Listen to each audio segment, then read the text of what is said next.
काही दिवसांपूर्वीच अभिनेते सतीश शाह यांचे निधन झाले। गेली 50 वर्ष ते हिंदी सोबतच मराठी चित्रपटसृष्टीत कार्यरत होते। वाजवा रे वाजवा, गम्मत जम्मत हे त्यांचे मराठी चित्रपट विशेष गाजले। ते मूळ गुजराती असले तरी ते स्वतःला मराठी मानत, कारण त्यांचे संपूर्ण आयुष्य मुंबईतच गेलं। मुंबईतील ताडदेव भागात मराठी वस्तीत त्यांचे बालपण गेलं। त्यावेळी त्यांची आई त्यांना कायम म्हणायची की मला मराठी सूनच हवी, तीच आपल्या कुटुंबात चांगली रुळेल। सुदैवाने पुढे सतीश शाह एका मराठी मुलीच्या प्रेमात पडले। त्यांनी आपल्या आईची मागणी पूर्ण केली आणि मधु प्रभू या मराठी मुलीशी त्यांनी प्रेमविवाह केला। मात्र मधु यांना मिळवण्यासाठी त्यांना खूप प्रयत्न करावे लागले।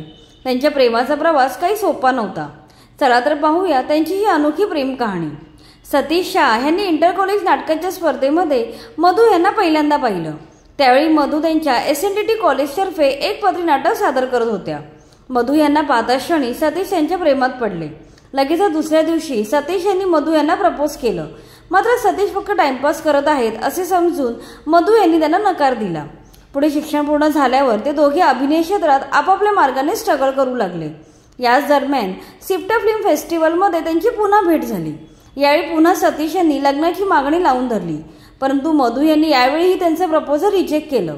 यावेळी मधु यांनी लग्नाचा प्रस्ताव धुडकावला असला तरी या दरम्यान त्यांच्यात मैत्री वाढायला लागली होती। दोनदा मिळालेल्या नकारामुळे सतीश हताश झाले, परंतु त्यांनी हिंमत हारली नाही। पुढे 7 सिनेमाच्या शूटिंगच्या वेळी सतीश आणि मधु यांची पुन्हा भेट झाली। यावेळी सतीश शाह यांनी मधु यांना तिसऱ्यांदा प्रपोज केलं। तेव्हा त्या म्हणाल्या, तुला एवढीच मी आवडत असेल तर माझ्या आई वडिलांना येऊन भेट, त्यांनी जर होकार दिला तरच मी तुझ्याशी लग्न करेन। सतीश शाह तर मधु यांच्या प्रेमात वेडे होते। त्यांनी लगेचच मधु यांच्या पालकांशी भेट घेतली। मधु या प्रख्यात फोटोग्राफर RR प्रभू यांच्या कन्या आहेत। प्रभूंना पटवणं तसं कठीण होतं। त्यात प्रभू मराठी आणि सतीश शाह गुजराती होते, त्यामुळे मधु यांच्या पालकांना लग्नासाठी राजी करण्याचं कठीण काम सतीश यांना पार पाडावं लागणार होतं। मात्र सहज हार मानतील ते सतीश शाह कसले। शेवटी त्यांच्या प्रयत्नांना यश आलं। मोठ्या मुश्किलीने त्यांनी मधु यांच्या पालकांना राजी केलं। पुढे एकाच महिन्यात त्यांचा साखरपुडा झाला। नंतर 8 महिन्यांनी 1982 मध्ये त्यांनी लग्न केलं।